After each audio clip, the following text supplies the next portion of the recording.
வணக்கம். ஜம் செய்திகளுக்காக தமிழ் மொழி. இந்திய நேரப்படி இரவு 8:30 மணி செய்திகள். விசுவாசத்தின் உருவம் கட்டப்பா, துரோகத்தின் உருவம் எடப்பாடி பழனிசாமி. விருதுநகரில் தேர்தல் பிரச்சாரத்தில் முதலமைச்சர் மு.க.ஸ்டாலின் விமர்சனம். தமிழ்நாட்டை போல புதுச்சேரியிலும் கொள்ளையடிக்க திமுக முயற்சிக்கிறது. புதுச்சேரியில் பிரச்சாரம் செய்த எடப்பாடி பழனிசாமி குற்றச்சாட்டு. தமிழ்நாட்டை பழிவாங்குற பாஜகவை தமிழ்நாட்டிற்குள் நுழையவிடக் கூடாது. திலகர் திடலில் நடைபெற்ற பரப்புரை கூட்டத்தில் துணை முதலமைச்சர் உதயநிதி ஸ்டாலின் உரை. தேமுதிகவிற்கு மாநிலங்களவை சீட் தருவதாக ஏமாற்றினார் எடப்பாடி பழனிசாமி. செய்தியாளர்கள் சந்திப்பில் தொகுதி பங்கீடு ஒப்பந்தத்தை காட்டினார் தேமுதிக பொதுச் செயலாளர் பிரேமலதா விஜயகாந்த். தமிழகம், கேரளா உட்பட நாடு முழுவதும் அடுத்த 5 நாட்களுக்கு கனமழை பெய்யும். இந்திய வானிலை ஆய்வு மையம் தகவல். இனி விரிவான செய்திகளை காணலாம். விசுவாசத்தின் உருவம் கட்டப்பா, துரோகத்தின் உருவம் எடப்பாடி பழனிசாமி என்று விருதுநகர் மாவட்டத்தில் திமுக வேட்பாளர்களை ஆதரித்து பிரச்சாரம் செய்து முதலமைச்சர் மு.க.ஸ்டாலின் விமர்சித்துள்ளார். விருதுநகர் மாவட்டத்தில் மதசார்பற்ற முற்போக்கு கூட்டணி சார்பில் போட்டியிடும் சாத்தூர் வேட்பாளர் கடற்கரை ராஜபாளையம் வேட்பாளர் சௌ தங்கபாண்டியன், சிவகாசி வேட்பாளர் கணேசன் அசோகன், ஸ்ரீவில்லிபுத்தூர் வேட்பாளர் மகாலிங்கம், திருச்சுழி வேட்பாளர் அமைச்சர் தங்கம் தென்னரசு, அருப்புக்கோட்டை வேட்பாளர் அமைச்சர் KKSSR ராமச்சந்திரன் மற்றும் விருதுநகர் வேட்பாளர் விஜய பிரபாகரன் ஆகியோரை ஆதரித்து முதலமைச்சர் மு.க.ஸ்டாலின் வாக்கு சேகரித்தார். அப்போது பேசிய அவர், ஈரோடு என்றால் தந்தை பெரியார், காஞ்சி என்றால் பேரறிஞர் அண்ணா, திருவாரூர் என்றார் தலைவர் கலைஞர் கருணாநிதி என்பதை போல விருதுநகர் என்றார் பெருந்தலைவர் காமராசர். அவருடைய மண் இது என்றும், சிவகாசி பட்டாசு என்றாலும் விருதுநகர் தான், சாத்தூர் என்றாலும் விருதுநகர் தான், ஸ்ரீவில்லிபுத்தூர் பால்கோவா என்றாலும் விருதுநகர், தீப்பெட்டியாக இருந்தாலும் விருதுநகர் தான், பரோட்டாவாக இருந்தாலும் விருதுநகர் தான், கேலண்டராக இருந்தாலும் விருதுநகர் தான் என்றும் முதலமைச்சர் மு.க.ஸ்டாலின் தெரிவித்தார். மேலும் அருப்புக்கோட்டை தொகுதியின் வெல்லும் வேட்பாளர் அமைச்சர் KKSSR ராமச்சந்திரன் எம்ஜிஆரால் அடையாளப்படுத்தப்பட்டவர். அன்று முதல் இன்று வரை சுறுசுறுப்பாக மக்கள் பணியாற்றுகிறவர். திராவிட மாடலில் 21 லட்சம் பேருக்கு பட்டா வழங்கி இருப்பதில் பெரும் பங்கு வகித்த அவருக்கு உதயசூரியன் சின்னத்தில் வாக்களித்து பெரும் வெற்றியை தேடித்தர வேண்டும் என்று முதலமைச்சர் மு.க.ஸ்டாலின் தெரிவித்தார். தமிழ்நாட்டை போல புதுச்சேரியிலும் கொள்ளையடிக்க திமுக முயற்சிக்கிறது என்று புதுச்சேரியில் கூட்டணி கட்சி வேட்பாளர்களை ஆதரித்து பிரச்சாரம் செய்தபோது அதிமுக பொதுச் செயலாளர் எடப்பாடி பழனிசாமி தெரிவித்தார். புதுச்சேரியில் அதிமுக மற்றும் கூட்டணி கட்சி வேட்பாளர்களை ஆதரித்து அதிமுக பொதுச் செயலாளர் எடப்பாடி பழனிசாமி பிரச்சாரம் மேற்கொண்டார். அப்போது பேசிய அவர், புதுச்சேரி தனி மாநில அந்தஸ்து பெறுவதற்கு அதிமுக கடும் முயற்சிகளை மேற்கொள்ளும் எனவும், திமுக கூட்டணியில் குழப்பம் நிலவுகிறது, அடிக்கடி காலை வாரும் கட்சி திமுக எனவும், கண்ணுக்கு தெரியாத காற்றிலும் கூட ஊழல் செய்த கட்சி திமுக எனவும், கொரோனா காலத்தில் வெளிநாட்டு மக்களையும் காப்பாற்றிய பெருமை பிரதமர் நரேந்திர மோடிக்கு உண்டு என்றும் எடப்பாடி பழனிசாமி தெரிவித்தார். மேலும் புதுச்சேரி மீனவ மக்களுக்கும் மீன்பிடி தடைக்கால நிவாரணத் தொகை உயர்த்தி வழங்கப்படும் என்றும், தமிழ்நாடு மீனவர்களைப் போல புதுச்சேரி மீனவர்களுக்கும் நன்மைகள் கிடைக்க நடவடிக்கை எடுக்கப்படும் என்றும், புதுச்சேரி சுற்றுலா மேம்பாட்டிற்கு தேவையான நிதியை மத்திய அரசிடம் பேசி அதிமுக வாங்கி தரும் என்றும் தெரிவித்த அவர், தமிழ்நாட்டை போல புதுச்சேரியிலும் கொள்ளையடிக்க திமுக முயற்சிக்கிறது. திமுக கூட்டணி ஆட்சிக்கு வந்தால் புதுச்சேரி நிதி சுரண்டப்படும் என்றும், திமுகவிற்கு தமிழ்நாட்டில் ஒரு கொள்ளை, புதுச்சேரியில் வேறு ஒரு கொள்கை உள்ளது என்றும் எடப்பாடி பழனிசாமி தெரிவித்தார். ஒன்றிய பட்ஜெட்டில் தமிழ்நாட்டிற்கு எந்த திட்டங்களையும் அறிவிக்கவில்லை என்பதால் தமிழ்நாட்டை பழிவாங்குகிற பாஜகவை இந்த தேர்தலில் தமிழ்நாட்டிற்குள் நுழையவிடக் கூடாது என்று திலகர் திடலில் நடைபெற்ற பரப்புரை கூட்டத்தில் துணை முதலமைச்சர் உதயநிதி ஸ்டாலின் தெரிவித்தார். புதுக்கோட்டை மாநகராட்சிக்கு உட்பட்ட திலகர் திடலில் புதுக்கோட்டை சட்டமன்ற தொகுதியில் போட்டியிடும் திமுக வேட்பாளரும் சட்டமன்ற உறுப்பினருமான மருத்துவர் முத்துராஜாவை ஆதரித்து தமிழ்நாடு துணை முதலமைச்சர் உதயநிதி ஸ்டாலின் பரப்புரை மேற்கொண்டார். பரப்புரை மேற்கொள்ள வந்த உதயநிதி ஸ்டாலினுக்கு திமுக நிர்வாகிகள் ஆட்டம் பாட்டத்துடன் மாலை அணிவித்து உற்சாக வரவேற்பு அளித்தனர். அப்போது தனக்கு போடப்பட்ட மாலையை வேட்பாளர் முத்துராஜாவிற்கு உதயநிதி ஸ்டாலின் அணிவித்தார். அதனைத் தொடர்ந்து பரப்புரையில் பேசினார். அப்போது எங்கு சென்றாலும் நல்ல வரவேற்பு உள்ளது, மீண்டும் திமுக தான் ஆட்சி அமைக்கும், மீண்டும் ஸ்டாலின் தான் முதலமைச்சர் ஆவார் என்றும் 5 வருடத்தில் திமுக ஆட்சியில் நாங்கள் செய்துள்ள சாதனையால் தான் மக்களிடம் தைரியமாக வாக்கு கேட்கின்றோம் என்றும் 1,31,00,000 மகளிருக்கு உரிமை தொகை வழங்கப்படுகிறது, இந்த திட்டத்தை அதிமுக முடக்க பார்த்தது எனவும் தெரிவித்தார். மேலும் ஒன்றிய பட்ஜெட்டில் தமிழ்நாட்டிற்கு எந்த திட்டங்களையும் அறிவிக்கவில்லை என்பதால் தான் பாஜக நேரடியாக வராமல் அதிமுக என்ற முகமூடியை போட்டுக்கொண்டு வந்துள்ளது எனவும், எடப்பாடி பழனிசாமி முதலமைச்சராக இருந்தபோது தமிழ்நாட்டிற்கான அனைத்து உரிமைகளையும் விட்டுக் கொடுத்தவர் மோடியின் முரட்டு அடிமை எடப்பாடி பழனிசாமி என்றும், தமிழ்நாட்டை பழிவாங்குகின்ற பாஜகவை இந்த தேர்தலில் தமிழ்நாட்டிற்குள் நுழையவிடக்கூடாது என்றும் துணை முதலமைச்சர் உதயநிதி ஸ்டாலின் தெரிவித்தார். தேமுதிகவிற்கு மாநிலங்களவை சீட் தருவதாக ஏமாற்றினார் எடப்பாடி பழனிசாமி என்று செய்தியாளர்கள் சந்திப்பில் தேமுதிக பொதுச் செயலாளர் பிரேமலதா விஜயகாந்த் தொகுதி பங்கீடு ஒப்பந்தத்தை காட்டினார்.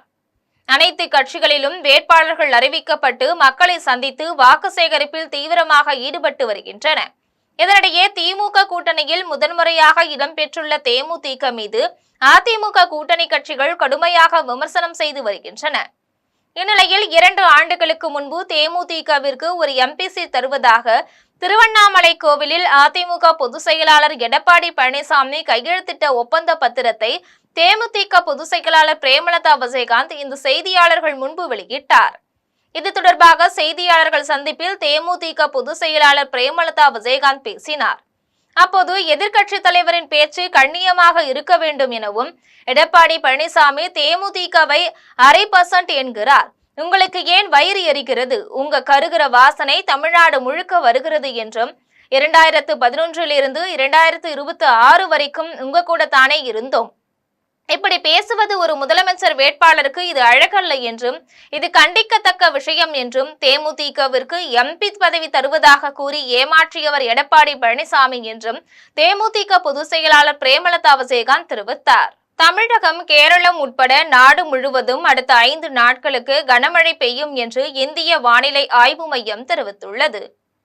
இந்திய வானிலை ஆய்வு மையம் செய்தி வெளியிட்டுள்ளது. அதில் கடந்த 24 மணி நேரத்தில் அருணாச்சல பிரதேசம் மற்றும் தமிழகத்தில் கனமழை பெய்துள்ளது எனவும், 7 சென்டிமீட்டர் முதல் 11 சென்டிமீட்டர் வரை மழையளவு பதிவாகி உள்ளது எனவும், இந்த வாரத்தில் வடகிழக்கு இந்தியாவில் 2 மேற்கு திசை காற்று மாறுபாடுக்கான சாத்தியம் உள்ளதால் 7, 8 ஆகிய தேதிகளில் கனமழையும், 7ஆம் தேதி காஷ்மீர் பள்ளத்தாக்கு பகுதிகளில் ஒரு சில இடங்களில் கனமழையும் பெய்யக்கூடும் எனவும், வடகிழக்கு இந்தியாவில் உள்ள பல பகுதிகளில் அடுத்த 5 நாட்களுக்கு இடிமின்னலுடன் பரவலாக மழை பெய்யக்கூடும் என்றும் இந்திய வானிலை ஆய்வு மையம் எச்சரிக்கை விடுத்துள்ளது. அதன்படி அருணாச்சல பிரதேசத்தில் 5, 6, 8 மற்றும் 9 ஆகிய நாட்களில் ஓரிரு இடங்களில் கனமழையும், அசாம், மேகாலயாவில் 7, 9, 11ஆம் தேதிகளில் ஓரிரு இடங்களில் கனமழையும் பெய்யக்கூடும் எனவும், இது தவிர தமிழகம், புதுச்சேரி மற்றும் காரைக்கால், கேரளம், மாஹி, கடலோர ஆந்திர பிரதேசம், ஏனாம், ராயலசீமா, தெலுங்கானா மற்றும் கர்நாடகாவில் அடுத்த 5 நாட்களுக்கு கனமழை பெய்யக்கூடும் என்றும், 5, 6 ஆகிய நாட்களில் தமிழகத்தின் சில பகுதிகள், கடலோர ஆந்திர பிரதேசத்தில் மழை பெய்யும் என்றும் இந்திய வானிலை ஆய்வு மையம் தெரிவித்துள்ளது. திருநள்ளாறு தொகுதியில் போட்டியிடும் பாஜக வேட்பாளர் ராஜசேகரனை ஆதரித்து பாஜக தேசிய தலைவர் நிதின் நபீன் திருநள்ளாறு பகுதியில் ரோட் ஷோ நிகழ்ச்சியை நடத்தி தாமரை சின்னத்திற்கு வாக்கு சேகரித்தார். புதுச்சேரி மாநிலத்தில் வருகின்ற 9ஆம் தேதி நடைபெறவுள்ள சட்டமன்ற தேர்தலை முன்னிட்டு பல்வேறு அரசியல் கட்சி சார்பில் முக்கிய தலைவர்கள் தீவிர பிரச்சாரத்தில் ஈடுபட்டு வருகின்றனர். அதன் ஒரு பகுதியாக காரைக்கால் அடுத்த திருநள்ளாறு தொகுதி பாஜக வேட்பாளர் ராஜசேகரனை ஆதரித்து பாஜக தேசிய தலைவர் நிதின் நபீன் ரோட் ஷோ நிகழ்ச்சியை நடத்தி திருநள்ளாறு பகுதியில் பொதுமக்களிடையே தாமரை சின்னத்திற்கு வாக்கு சேகரித்தார். அப்போது சாலை முழுவதும் ஏராளமான பாஜக தொண்டர்கள் மற்றும் நிர்வாகிகள் பங்கேற்று பாஜக தேசிய தலைவர் நிதின் நபீனுக்கு மலர் தூவி உற்சாக வரவேற்பு அளித்தனர். அதனைத் தொடர்ந்து திருநள்ளாறு பகுதியில் பாஜக வேட்பாளர் ராஜசேகரை ஆதரித்து பிரச்சாரம் மேற்கொண்டார். நிகழ்வில் பாஜக தேசிய தலைவர் நிதின் நபீன் பேசினார். அப்போது புதுச்சேரியின் வளர்ச்சியை பிரதமர் நரேந்திர மோடி மனதில் வைத்துள்ளதாகவும், வருகின்ற சட்டமன்ற தேர்தலில் பாஜக மற்றும் பாஜக கூட்டணி கட்சி நிர்வாகிகளை ஆதரித்து வாக்களிக்க வேண்டும் என்றும், புதுச்சேரி வளர்ச்சியடைய பல்வேறு நடவடிக்கைகள் எடுக்கப்பட்டு வருவதாகவும் தேசிய தலைவர் நிதின் நபீன் தெரிவித்தார். நிகழ்ச்சியை தொடர்ந்து திருநள்ளாறு ஸ்ரீ தர்பாரண்யேஸ்வரர் தேவஸ்தானம் ஸ்ரீ சனீஸ்வரர் பகவான் ஆலயத்திற்கு சென்று பாஜக தேசிய தலைவர் நிதின் நபீன் சுவாமி தரிசனம் செய்தார். பிரச்சார நிகழ்வில் மத்திய அமைச்சர் மன்சுக் மாண்டவியா, புதுச்சேரி மாநில பாஜக தலைவர் ராமலிங்கம், நாடாளுமன்ற உறுப்பினர் செல்வ கணபதி உள்ளிட்ட பாஜக நிர்வாகிகள் கலந்து கொண்டனர். தமிழக வாழ்வுரிமை கட்சியின் தலைவர் வேல்முருகன் தலைமையில் அமைக்கப்பட்டுள்ள கூட்டணியில் தமிழக மக்கள் கட்சி 4 தொகுதிகளில் போட்டியிடுவதாக மாநில தலைவர் புலியேந்திரன் தெரிவித்தார். ராணிப்பேட்டை மாவட்டம் அரக்கோணத்தில் தனியார் அரங்கில் தமிழக மக்கள் கட்சி சார்பில் நிர்வாகிகள் ஆலோசனை கூட்டம் அதன் மாநில தலைவர் டி. புலியேந்திரன் தலைமையில் நடைபெற்றது. கூட்டத்தில் டி. புலியேந்திரன் பேசினார். அப்போது தமிழக வாழ்வுரிமை கட்சியின் தலைவர் வேல்முருகன் தலைமையில் அமைக்கப்பட்ட கூட்டணியில் தமிழக மக்கள் கட்சிக்கு சோழிங்கநல்லூர், கேவி குப்பம், குடியாத்தம், சீர்காழி ஆகிய 4 தொகுதிகள் ஒதுக்கப்பட்டுள்ளன. 4 தொகுதிகளில் வேட்பாளர்களை நிறுத்தியுள்ளோம். அவர்கள் அனைவரும் தமிழக வாழ்வுரிமை கட்சிக்கு ஒதுக்கப்பட்டுள்ள கேமரா சின்னத்தில் போட்டியிடுவார்கள் என்று மாநில தலைவர் புலியேந்திரன் தெரிவித்தார். அதனைத் தொடர்ந்து வேட்பாளர்களை அறிமுகம் செய்து வைத்தார்.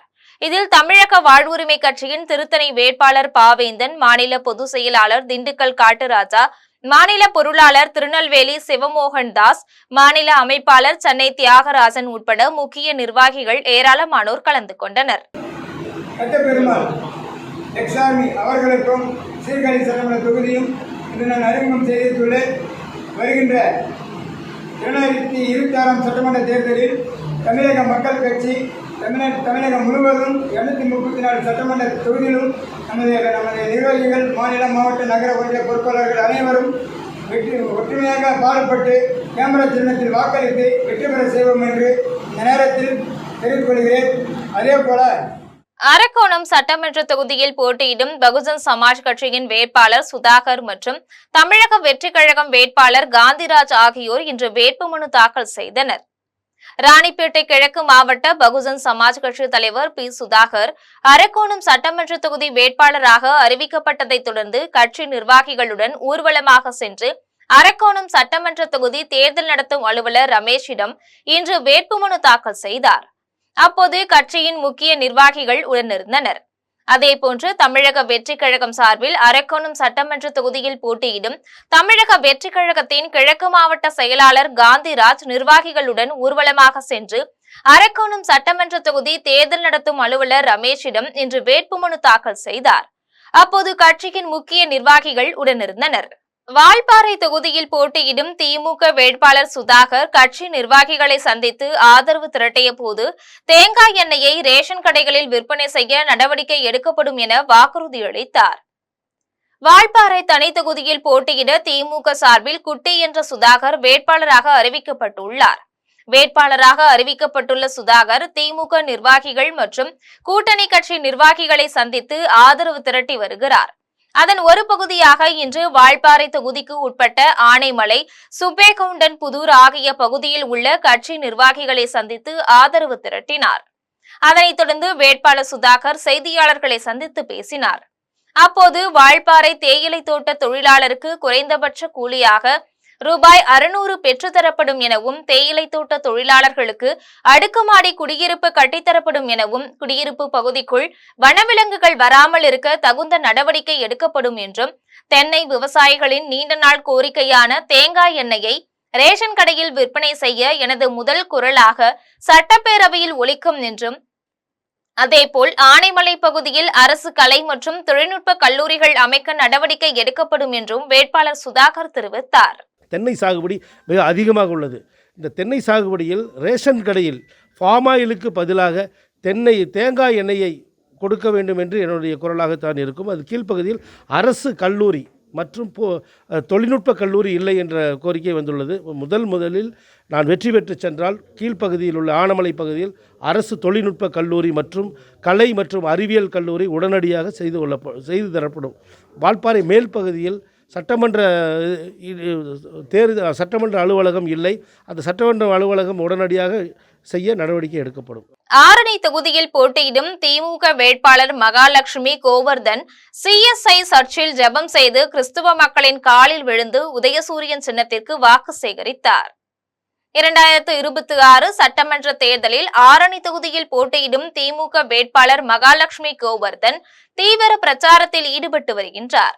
இந்நிலையில் ஆரணி நகரம் அருகே உள்ள CSI சர்ச்சில் ஈஸ்டர் ஞாயிறு தினத்தை முன்னிட்டு திமுக வேட்பாளர் மகாலட்சுமி கோவர்தன் ஆலயத்தில் வழிபாடு செய்து மதபோதகரிடம் ஆசி பெற்றார். அதனைத் தொடர்ந்து வழிபாடு செய்துவிட்டு வெளியே வந்த கிறிஸ்தவ மக்களிடமும் வழிபாடு செய்ய வந்தவர்களிடமும் திமுக வேட்பாளர் மகாலட்சுமி கோவர்தன் உதயசூரியன் சின்னத்திற்கு வாக்கு சேகரித்தார். பிரச்சாரத்தில் திமுக மற்றும் கூட்டணி கட்சியினர் திரளாக கலந்து கொண்டனர். புவனகிரி அடுத்த சேத்தியா தோப்பில் நடைபெற்ற திமுக கூட்டணி செயல் வீரர்கள் கூட்டத்தில் திமுக மற்றும் கூட்டணி கட்சி சின்னங்களுக்கு அமைச்சர் MRK பன்னீர்செல்வம் புதிய விளக்கம் அளித்ததால் செயல் வீரர்கள் அரங்கமதிர விசிலடித்து ஆர்ப்பரித்தனர். கடலூர் மாவட்டம் புவனகிரி அடுத்த சேத்தியா தோப்பில் மதசார்பற்ற முற்போக்கு கூட்டணி சார்பில் செயல் வீரர்கள் கூட்டம் நடைபெற்றது. கூட்டத்திற்கு கடலூர் கிழக்கு மாவட்ட திமுக பொருளாளர் MRK P கதிரவன் தலைமை தாங்கினார். கூட்டத்தில் சிறப்பு விருந்தினராக வேளாண் துறை அமைச்சர் MRK பன்னீர்செல்வம் கலந்து கொண்டு புவனகிரி தொகுதியில் திமுக சார்பில் போட்டியிடும் முன்னாள் சட்டமன்ற உறுப்பினர் துரை கி சரவணனை அறிமுகம் செய்து வைத்து பேசினார். அப்போது மதசார்பற்ற முற்போக்கு கூட்டணியின் செயல் வீரர்கள் வீடு வீடாக சென்று வாக்கினை சேகரிப்பது குறித்தும் பெரும்பான்மையான வாக்குகள் பெற்று வேட்பாளரை வெற்றி பெற செய்வது குறித்தும் நிர்வாகிகளுக்கு பல்வேறு ஆலோசனைகளை வழங்கினார். அப்போது பேசிய அமைச்சர் திமுக மற்றும் கூட்டணி கட்சி சின்னங்களுக்கு புதிய விளக்கத்தை அளித்தார். அதில் முரசு கொட்டி கையால் பானையை தூக்கி சூரியனுக்கு படையலிடுவது என தெரிவித்த அவர் தேமுதிக முரசு சின்னத்திலும் காங்கிரஸ் கட்சி கை சின்னத்திலும் விடுதலை சிறுத்தைகள் கட்சி பானை சின்னத்திலும் திமுக உதயசூரியன் சின்னத்திலும் போட்டியிடுகின்றனர் என்பதை ஒன்றோடு ஒன்றிணைத்து கோர்வையாக அமைச்சர் MRK பன்னீர்செல்வம் புதிய விளக்கத்தை அளித்தார். அப்போது அரங்கத்தில் கூடியிருந்த திமுக மற்றும் கூட்டணி கட்சி நிர்வாகிகள் அரங்கமதிர விசிலடித்து ஆர்ப்பரித்தனர். இதனைத் தொடர்ந்து அமைச்சர் MRK பன்னீர்செல்வம் நிர்வாகிகளுக்கு பல்வேறு ஆலோசனைகளை வழங்கினர். இந்த காங்கிரஸ், தேமுதிக, VCக, கம்யூனிஸ்ட், மதிமுக, மக்கள் நீதி மய்யம் உள்ளிட்ட பல்வேறு கூட்டணி கட்சி நிர்வாகிகள், தொண்டர்கள் பலர் கலந்து கொண்டனர். முதலமைச்சர் ஸ்டாலின் 7வது முறையாக வெற்றி பெற்று ஆட்சி அமைப்பார் என்று கீழ்பெண்ணாத்தூர் தொகுதியில் போட்டியிடும் திமுக வேட்பாளர் பிச்சாண்டியை ஆதரித்து வாக்கு சேகரித்த போது தேமுதிக பொதுச் செயலாளர் பிரேமலதா விஜயகாந்த் தெரிவித்தார். திருவண்ணாமலை மாவட்டம் கீழ்பெண்ணாத்தூர் தொகுதியில் போட்டியிடும் திமுக வேட்பாளர் பிச்சாண்டியை ஆதரித்து சோமாசிப்பாடியில் தேமுதிக பொதுச் செயலாளர் பிரேமலதா விஜயகாந்த் தேர்தல் பிரச்சாரம் செய்தார். அப்போது பேசிய அவர் திமுக வாக்குறுதிகளை மக்களிடம் எடுத்துரைத்து கீழ்பெண்ணாத்தூர் சட்டமன்ற உறுப்பினர் பிச்சாண்டிக்கு உதயசூரியன் சின்னத்தில் வாக்களிக்க வேண்டும் என பொதுமக்களை கேட்டுக் கொண்டார். அப்போது விஜயகாந்த் பாடலுக்கு பெண்கள் நடனமாட மகிழ்ந்தனர். முன்னதாக தேமுதிக பொதுச் செயலாளர் பிரேமலதா விஜயகாந்திற்கு தேமுதிக திருவண்ணாமலை மாவட்ட செயலாளர் நேரு மாலை அணிவித்து வேல் வழங்கி கௌரவித்தார். அதனைத் தொடர்ந்து பிரேமலதா விஜயகாந்த் பேசினார்.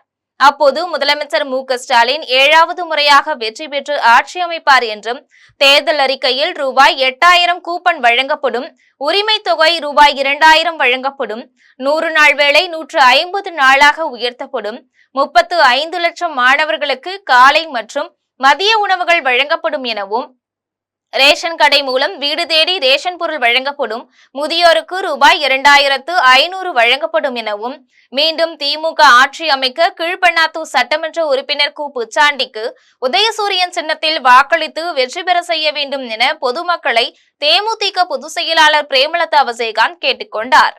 பென்னாகரம் தொகுதியில் போட்டியிடும் காங்கிரஸ் வேட்பாளர் GKM தமிழ்குமாருக்கு திமுக கூட்டணி கட்சியினர் உற்சாக வரவேற்பு அளித்தனர். தமிழக சட்டமன்ற தேர்தல் வருகின்ற ஏப்ரல் 23ஆம் தேதி நடைபெறவுள்ள நிலையில் பல்வேறு கட்சிகள் தங்கள் கூட்டணி கட்சிகளுக்கு தொகுதிகளை ஒதுக்கீடு செய்து அதற்காக வேட்பாளர் பட்டியலை நேற்று வரை அறிவித்து வந்தது. அதன்படி பென்னாகரம் சட்டமன்ற தொகுதி திமுக கூட்டணியில் உள்ள காங்கிரஸ் கட்சிக்கு ஒதுக்கீடு செய்யப்பட்டுள்ள நிலையில் நேற்று முன்தினம் பென்னாகரம் சட்டமன்ற தொகுதிக்கு காங்கிரஸ் வேட்பாளராக GKM தமிழ்குமரனை காங்கிரஸ் கட்சியின் தலைமையிடம் அறிவித்தது.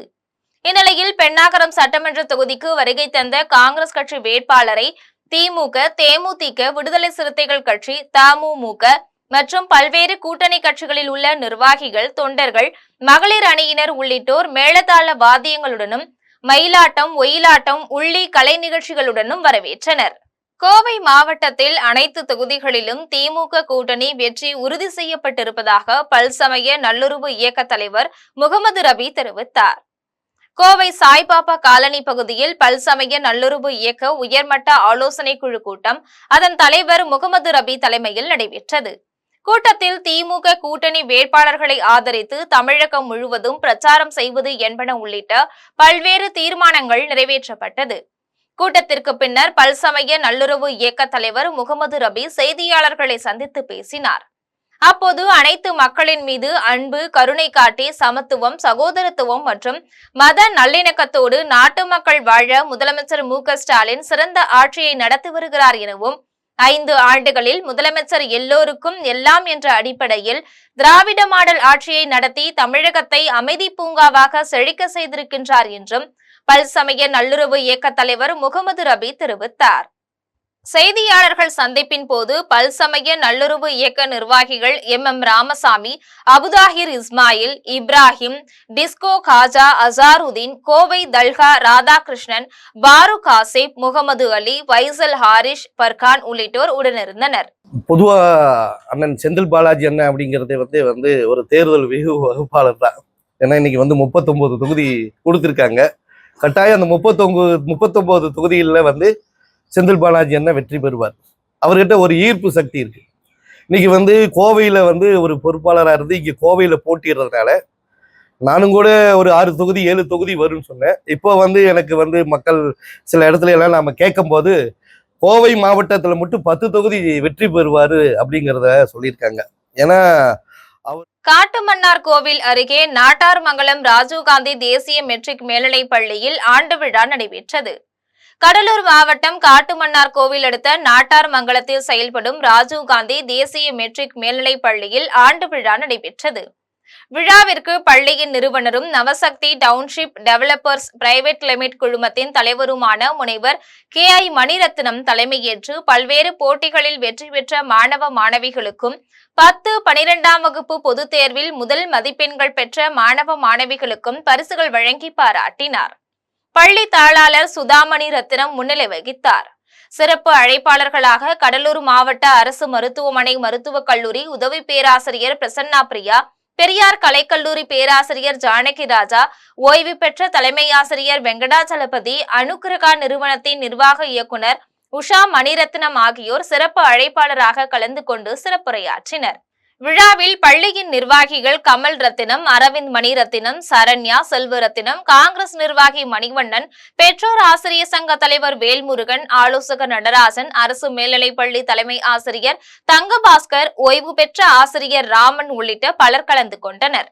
விழாவின் இறுதியில் பள்ளி முதல்வர் கிருஷ்ணமூர்த்தி நன்றி தெரிவித்தார். கோவையில் செயல்படும் PSGR கிருஷ்ணம்மாள் மகளிர் கல்லூரியில் நடைபெற்ற பட்டமளிப்பு விழாவில் இளங்கலை, முதுகலை முடித்த 3213 மாணவிகளுக்கு பட்டங்கள் வழங்கப்பட்டது. கோவை PSGR கிருஷ்ணம்மாள் மகளிர் கல்லூரியில் 2026ஆம் ஆண்டிற்கான பட்டமளிப்பு விழா கல்லூரி வளாகத்தில் உள்ள கூட்ட அரங்கில் நடைபெற்றது. PSGR கிருஷ்ணம்மாள் மகளிர் கல்லூரியின் சேர்மன் நந்தினி ரங்கசாமி தலைமையில் நடைபெற்ற விழாவிற்கு செயலர் யசோதா, இயக்குனர் சதாசிவம் மற்றும் முதல்வர் ஹாரதி ஆகியோர் முன்னிலை வகித்தனர்.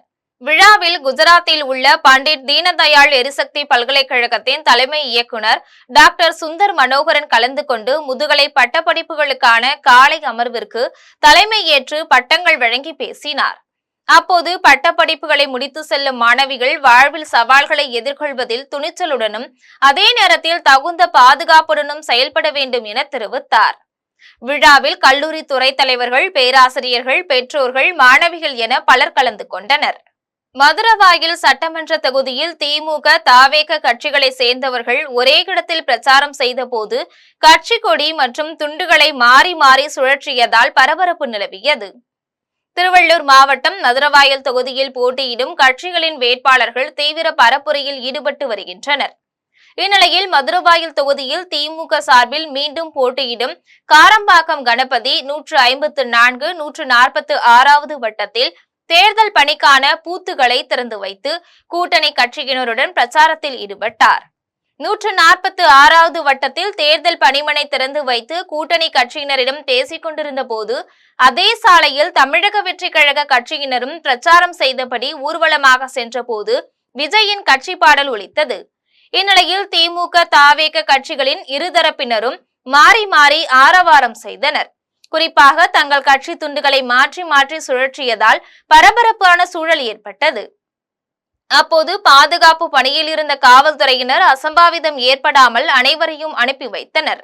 பொள்ளாச்சியில் திமுக வேட்பாளர் நித்யானந்தன் கட்சி நிர்வாகிகளை சந்தித்து ஆதரவு திரட்டினார்.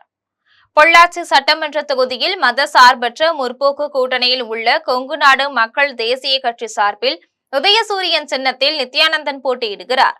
இந்நிலையில் பொள்ளாச்சி தொகுதியில் போட்டியிடும் நித்யானந்தன் திமுக உள்ளிட்ட கூட்டணி கட்சி நிர்வாகிகளை சந்தித்து ஆதரவு திரட்டி வருகிறார். அதன்படி பொள்ளாச்சி வடக்கு மேற்கு ஒன்றிய பகுதிகளில் உள்ள தப்பட்டைக்கிழவன்புதூர், திம்மங்குத்து, நாதேகவுண்டனூர், கொசுமடை, பொன்னாயூர், நல்லூத்துக்கிளி ஆகிய பகுதிகளுக்கு வேட்பாளர் நித்யானந்தன் சென்று திமுக மற்றும் கூட்டணி கட்சி நிர்வாகிகளை சந்தித்து ஆதரவு திரட்டி உதயசூரியன் சின்னத்திற்கு வாக்கு சேகரித்தார். அதனைத் தொடர்ந்து கொங்குநாடு மக்கள் தேசிய கட்சியின் வேட்பாளர் நித்யானந்தன் செய்தியாளர்களை சந்தித்து பேசினார். அப்போது கடந்த 3 நாட்களாக பொள்ளாச்சி நகரம் மற்றும் கிராமப்புறங்களில் பிரச்சாரத்திற்கு செல்லும் போது மக்கள் நல்ல ஆதரவு தருவதாகவும் கடந்த 5 ஆண்டு கால திமுக ஆட்சியில் பெண்களுக்கு செய்த நலத்திட்டங்களால் மீண்டும் திமுக ஆட்சி அமைய வேண்டும் என்று பெண்கள் தீர்மானித்திருக்கின்றனர் என்றும், எனவே பொள்ளாச்சி தொகுதியில் 25,000 வாக்குகள் அதிகம் பெற்று வெற்றி பெறுவேன் என்று வேட்பாளர் நித்யானந்தன் தெரிவித்தார். தமிழ்நாட்டு மக்களுக்காக உழைத்து வரும் திமுக தலைவர் மு.க.ஸ்டாலின் 2026 சட்டமன்ற தேர்தலில் 200 இடங்களில் வெற்றி பெற்று மீண்டும் முதலமைச்சராக கூட்டணி கட்சி நிர்வாகிகள் பாடுபட வேண்டும் என்று ஸ்ரீபெரும்புதூரில் நடைபெற்ற ஆலோசனை கூட்டத்தில் ஸ்ரீபெரும்புதூர் திமுக ஒன்றிய செயலாளர் கோபால் தெரிவித்தார். காஞ்சிபுரம் மாவட்டம் ஸ்ரீபெரும்புதூர் திமுக ஒன்றிய அலுவலகத்தில் ஸ்ரீபெரும்புதூர் சட்டமன்ற தேர்தலை முன்னிட்டு திமுக கூட்டணி கட்சி நிர்வாகிகள் பங்கேற்ற ஆலோசனை கூட்டம் நடைபெற்றது. கூட்டத்தில் ஸ்ரீபெரும்புதூர் காங்கிரஸ் சட்டமன்ற வேட்பாளரும் காங்கிரஸ் கமிட்டியின் தலைவருமான செல்வ பெருந்தகை நாளை காலை வேட்புமனு தாக்கல் செய்ய உள்ளதால் கூட்டணி கட்சி நிர்வாகிகள் தவறாமல் பங்கேற்க வேண்டும் என தீர்மானம் நிறைவேற்றப்பட்டது. அதனைத் தொடர்ந்து கூட்டத்தில் பங்கேற்ற ஸ்ரீபெரும்புதூர் திமுக ஒன்றிய செயலாளர் கோபால் பேசினார். அப்போது ஏப்ரல் 23ஆம் தேதி நடைபெறும் சட்டமன்ற தேர்தலை முன்னிட்டு திமுக கூட்டணி கட்சி நிர்வாகிகள் வீடு வீடாக சென்று பொதுமக்களை சந்தித்து உதயசூரியன் சின்னத்திற்கும் கை சின்னத்திற்கும் வாக்கு சேகரிக்க வேண்டும் எனவும் தெரிவித்தார். மேலும் மகளிர் இலவச பேருந்து திட்டம், தமிழ் புதல்வன் திட்டம், பெண்களுக்கான உரிமை தொகை திட்டம் உள்ளிட்ட எண்ணற்ற திட்டங்களை செயல்படுத்தி தமிழ்நாட்டு மக்களுக்காக உழைத்து வரும் திமுக தலைவர் மு.க.ஸ்டாலின் 2026 சட்டமன்ற தேர்தலில் 200 இடங்களில் வெற்றி பெற்று மீண்டும் முதலமைச்சராக கூட்டணி கட்சி நிர்வாகிகள் பாடுபட வேண்டும் என ஸ்ரீபெரும்புதூர் திமுக ஒன்றிய செயலாளர் கோபால் தெரிவித்தார். மேலும் தற்போது அதிமுகவிலிருந்து திமுகவில் இணைந்துள்ள நிர்வாகிகளும் உதயசூரியன் கை சின்னத்திற்கு வாக்கு சேகரிக்க வேண்டும் என திமுக ஒன்றிய செயலாளர் கோபால் தெரிவித்தார். கூட்டத்தில் திமுக ஒன்றிய செயலாளர் கோபால், விடுதலை சிறுத்தைகள் கட்சியின் மாவட்ட செயலாளர் மேனகா தேவி, கோமகன், விடுதலை சிறுத்தைகள் கட்சியின் முன்னாள் ஒன்றிய செயலாளர் சிகோ தியாகராஜன், விடுதலை சிறுத்தைகள் கட்சியின் முன்னாள் ஊராட்சி மன்ற துணைத் தலைவர் இருங்காட்டுக்கோட்டை முருகவேல், காங்கிரஸ் கட்சியின் காஞ்சிபுரம் மாவட்ட தலைவர் அருள்ராஜ், பால்நல்லூர் ஊராட்சி மன்ற தலைவர் நேரு, கொளத்தூர் ஊராட்சி மன்ற தலைவர் ஹரிகிருஷ்ணன், சிறுமாங்காடு ஊராட்சி மன்ற தலைவர் சிவரஞ்சனி, கன்னியப்பன், வெங்காடு திமுக கிளை செயலாளர் ரமேஷ், குண்டு பெரும்பேடு ஊராட்சி மன்ற தலைவர் இருசப்பன், காஞ்சிபுரம் மாவட்ட தகவல் தொழில்நுட்ப தொழிலாளர் செல்வம், விளையாட்டு சுற்றுச்சூழல் அணி அமைப்பாளர் அருள் பாரத் உட்பட ஏராளமானோர் கலந்து கொண்டனர். ஸ்ரீ ராமநவமியை முன்னிட்டு குடியாத்தத்தில் தனியார் திருமண மண்டபத்தில் ஸ்ரீ சீதா ராமருக்கு திருக்கல்யாண வைபவம் வெகு விமரிசையாக நடைபெற்றது. வேலூர் மாவட்டம் குடியாத்தம் RS சாலையில் அமைந்துள்ள தனியார் திருமண மண்டபத்தில் ஸ்ரீ ராமநவமியை முன்னிட்டு சீதாராம திருக்கல்யாண வைபவ நிகழ்ச்சி சிறப்பாக நடைபெற்றது. முன்னதாக யாக குண்டம் அமைக்கப்பட்டு சிறப்பு யாக வேள்விகள் நடைபெற்றது. அதனைத் தொடர்ந்து ஸ்ரீ கல்யாண ஸ்ரீ நிவாச பெருமாளின் தாசர் ஸ்ரீ பம்பல் பாலாஜி பாகவதர் தலைமையில் மகா மந்திர கூட்டு பிரார்த்தனை நடைபெற்றது. அப்போது சீர்வரிசை பொருட்களுடன் ஏராளமான பெண்கள் பங்கேற்றனர். இதனைத் தொடர்ந்து சீதாராமருக்கு அலங்காரம் செய்யப்பட்டு திருக்கல்யாண வைபவம் நடைபெற்றது. அதன் பின்னர் மகா தீபாராதனை நடைபெற்றது. திருமண வைபவத்தில் ரோட்டரி ஆளுநர் பழனி, கம்பன் கழக செயலாளர் வழக்கறிஞர் பூபதி, ஆசிரியர் தமிழ் திருமால் உள்ளிட்ட ஏராளமான பெண்கள் கலந்து கொண்டு சீதாராமரை வழிபட்டனர். திருக்கல்யாண வைபவத்தில் பங்கேற்ற அனைவருக்கும் அன்னதானம் வழங்கப்பட்டது. குன்னூர் ஊராட்சிக்கு உட்பட்ட தோழாச்சேரி கிராமத்தில் அமைந்துள்ள ஸ்ரீ மகமாயி காத்தாயி அம்மன் வீரன் ஆலயத்தில் பங்குனி உத்திர திருவிழா வெகு விமரிசையாக நடைபெற்றது. திருவாரூர் மாவட்டம் திருத்துறைப்பூண்டி வட்டம் குன்னூர் ஊராட்சிக்கு உட்பட்ட தோழாச்சேரி கிராமத்தில் அமைந்துள்ள ஸ்ரீ மகமாயி காத்தாயி அம்மன் வீரன் ஆலயத்தின் பங்குனி உத்திர திருவிழா கடந்த 28ஆம் தேதி காப்பு கட்டுதலுடன் தொடங்கியது. ஒரு வார காலமாக அம்மனுக்கு அபிஷேக ஆராதனைகள் நடைபெற்று வந்த நிலையில் பக்தர்கள் காவடிகள் எடுத்து நேர்த்திக்கடன் செலுத்தினர். அதனைத் தொடர்ந்து கிராம மக்கள் ஒன்று சேர்ந்து தாம்பூல தட்டுகளில் அம்மனுக்கு சேலை, பழங்கள், தானியங்கள், பயிறு வகைகள், காய்கறிகள் உள்ளிட்ட 51 சீர்வரிசை பொருட்களை ஊர்வலமாக எடுத்து சென்று அம்மனுக்கு நேர்த்திக்கடன் செலுத்தினர். அதன் பின்னர் கும்மியடித்து வழிபட்டனர். மேலும் பெண்கள், குழந்தைகள், பக்தர்கள் விரதமிருந்து அம்மனுக்கு பால் குடம், பன்னீர் குடம் எடுத்து சென்று நேர்த்திக்கடன் செலுத்தி ஸ்ரீ மகமாயி காத்தாயி அம்மனை வழிபட்டனர். விழாவில் ஆலய நிர்வாகிகள், கிராமவாசிகள், பக்தர்கள் என ஏராளமானோர் கலந்து கொண்டனர். மீண்டும் தலைப்புச் செய்திகள். விசுவாசத்தின் உருவம் கட்டப்பா, துரோகத்தின் உருவம் எடப்பாடி பழனிசாமி. விருதுநகரில் தேர்தல் பிரச்சாரத்தில் முதலமைச்சர் மு.க. ஸ்டாலின் விமர்சனம். தமிழ்நாட்டை போல புதுச்சேரியிலும் கொள்ளையடிக்க திமுக முயற்சிக்கிறது. புதுச்சேரியில் பிரச்சாரம் செய்த எடப்பாடி பழனிசாமி குற்றச்சாட்டு. தமிழ்நாட்டை பழிவாங்குற பாஜகவை தமிழ்நாட்டிற்குள் நுழையவிடக் கூடாது. திலகர் திடலில் நடைபெற்ற பரப்புரை கூட்டத்தில் துணை முதலமைச்சர் உதயநிதி ஸ்டாலின் உரை. தேமுதிகவிற்கு மாநிலங்களவை சீட் தருவதாக ஏமாற்றினார் எடப்பாடி பழனிசாமி. செய்தியாளர்கள் சந்திப்பில் தொகுதி பங்கீடு ஒப்பந்தத்தை காட்டினார் தேமுதிக பொதுச் செயலாளர் பிரேமலதா விஜயகாந்த். தமிழகம், கேரளா உட்பட நாடு முழுவதும் அடுத்த 5 நாட்களுக்கு கனமழை பெய்யும். இந்திய வானிலை ஆய்வு மையம் தகவல். இத்துடன் ஜெம் செய்திகள் நிறைவடைகின்றன. மீண்டும் ஜெம் செய்திகள் நள்ளிரவு 12 மணிக்கு. உடனுக்குடன் செய்திகளை காண ஜெம் live.tv என்ற இணையதளத்தில் இணைந்திருங்கள். நன்றி, வணக்கம்.